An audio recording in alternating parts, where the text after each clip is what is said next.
Hey there, it's Ashley from WTI, and what I have here is Maybelline's Full and Soft Mascara. This is in Very Black, and I really like this product because when I want to have a more natural look to my makeup, I opt for this mascara. As you can see, the wand here is straight. The bristles are not curved like a lot of other mascaras that are going to give you more product, more lift. And so this really gives you a full look, but it's natural. And so if you're looking for mascara that's going to be a quality product that's really going to do well, then I highly recommend this one from Maybelline.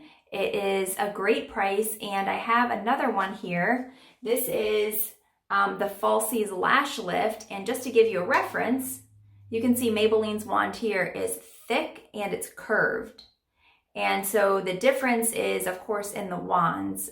So this holds a lot of product, whereas their Full and Soft holds less product and it's a straight wand. So just depending on the look that you want, I highly recommend this. It gives me a really natural look, and that's my point of view.